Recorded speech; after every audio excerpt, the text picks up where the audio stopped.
Okay, let me just turn off the fan. This is video reflection for... Okay, this is video reflection for January 16th, 2026. I actually have just one big thing that I want to talk about today. So, to give you a bit of context, the lab is an overstatement. The classroom that my winter camp teammates stay at, is on the 4th floor, and on the 3rd floor, and it's connected very closely to the 3rd floor. And on the 3rd floor, there are all these different classrooms, like the biology lab, biology teacher's office, just an empty classroom, the geology lab. Anyway, one of those classrooms, specifically the biology teacher's office, is going under construction this week, or last week rather. I believe they needed to do something with the paint. I think that was it. It was something about, painting the walls again, because students had drawn like some, I wouldn't say heinous, it was just not the most beautiful pieces of art. So modern art, I guess, basically. But so they were doing this paint job, and then so they had to open the office. And inside the office, there's this door that's very small. It's about this tall. And so you need to crouch to get in there.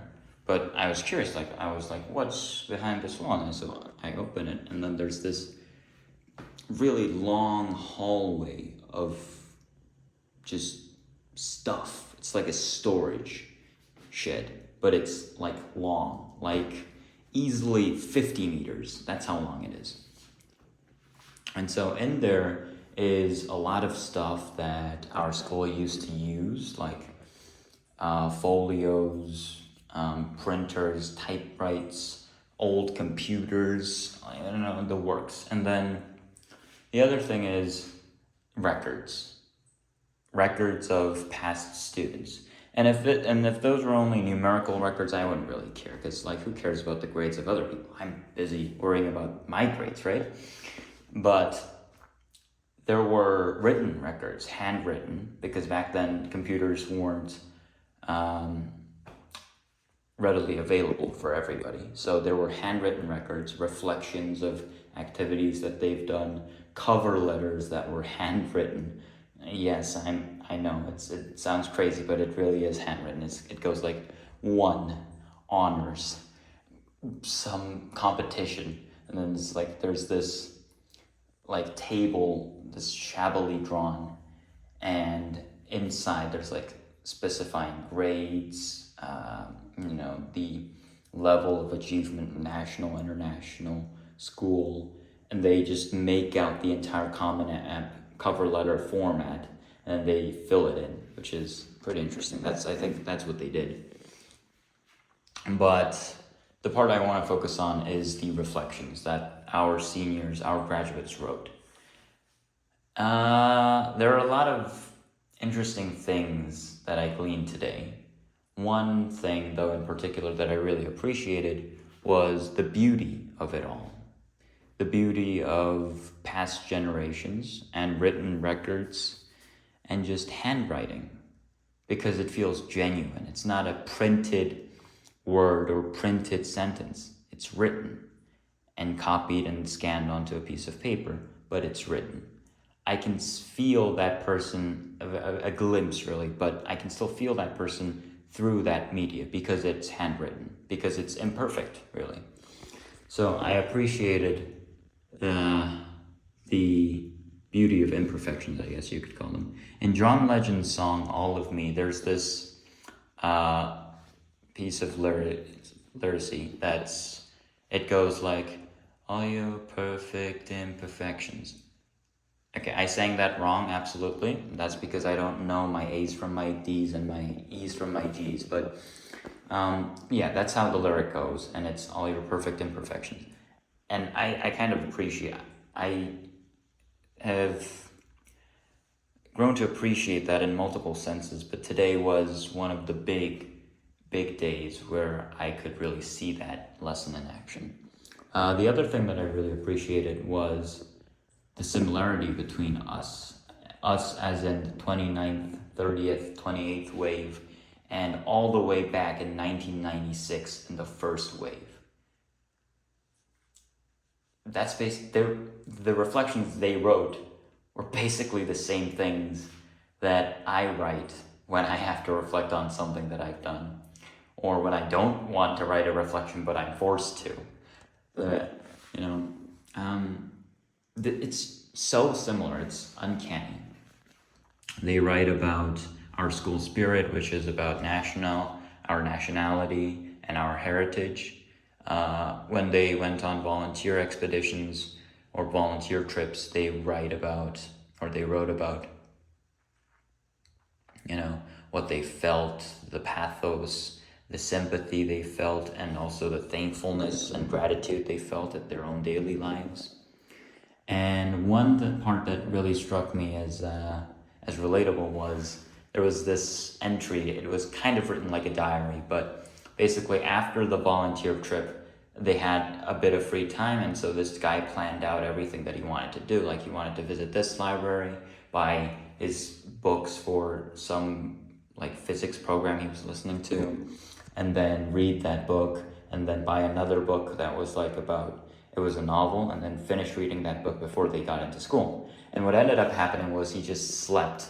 So he bought the 2 books, but he couldn't finish any of them. He read 30 pages total. And so he was like, next time I'm going to have to plan, I'm going to have to stick stronger to my plan and, really get stuff done, because that was disappointing. And he wrote something like that. And I can totally relate to that. That's basically the same stuff that I wrote, or not wrote, but filmed during my gap year when I was reading Brandon Sanderson books, or when I was studying for APs. I was like, I need to get this chapter done by, Thursday.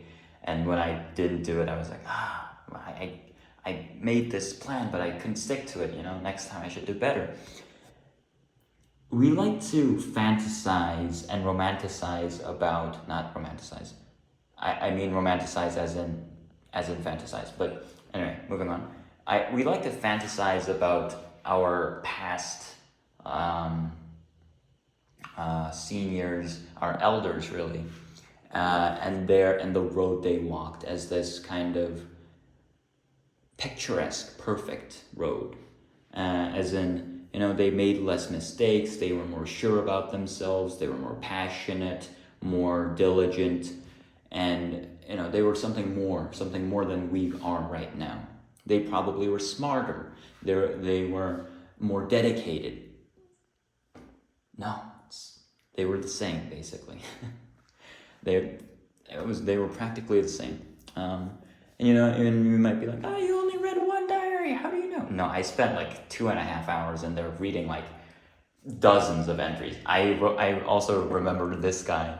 So he went to this volunteer trip to a school of not disabled, but intellectually challenged kids. And beside that school was a school for only female high schoolers. And back in the first wave, our school only had male students. So he wrote in his reflection that, it feels so good to see women in a while. I'm not being misogynistic, I just thought that was funny because, I don't know, perhaps I can relate. But yeah, so it's the same, their lives, their struggles, they're so similar. We really do, at the end of the day, we're all just very human, whether we like that or not. So I can appreciate being relatable and having this shared feeling of mutual existence. So I can share this kind of human experience, really. So that kind of gives me solace, because it makes me feel like I'm not alone in this struggle, and also someone else has been here, had the same thoughts, had the same loneliness, and also made it through. So yeah, I guess that gives me some mental comfort. I'm not alone and I'm not the first. So I can do it because they already did it, and that's evidence for why I can do it. So that gives me courage and that gives me power. Yeah, so that's about it. Very interesting experience. I believe the paint job's gonna last for about another couple days, so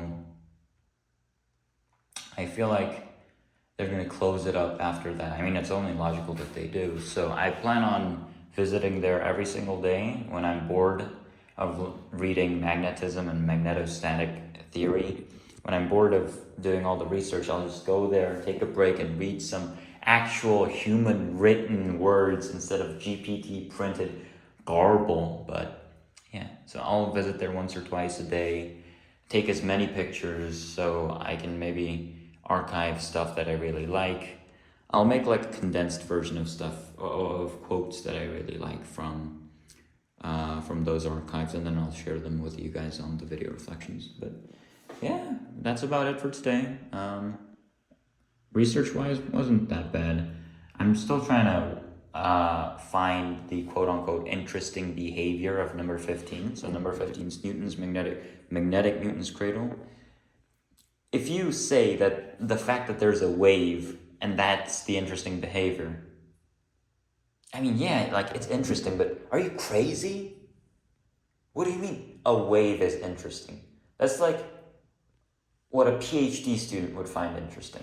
A wave that forms because of magnetic repulsion is not interesting. It's just annoying because now I have to figure it out analytically. What's an interesting phenomenon that can be observed? That's what I'm trying to find. Like a singularity, something super special. So yeah, I'm trying to do the experiments before I do the theory this time, so that way I can define the interesting phenomenon before moving forward. That's about it. Yeah, I'll see you guys tomorrow. Have a lovely day.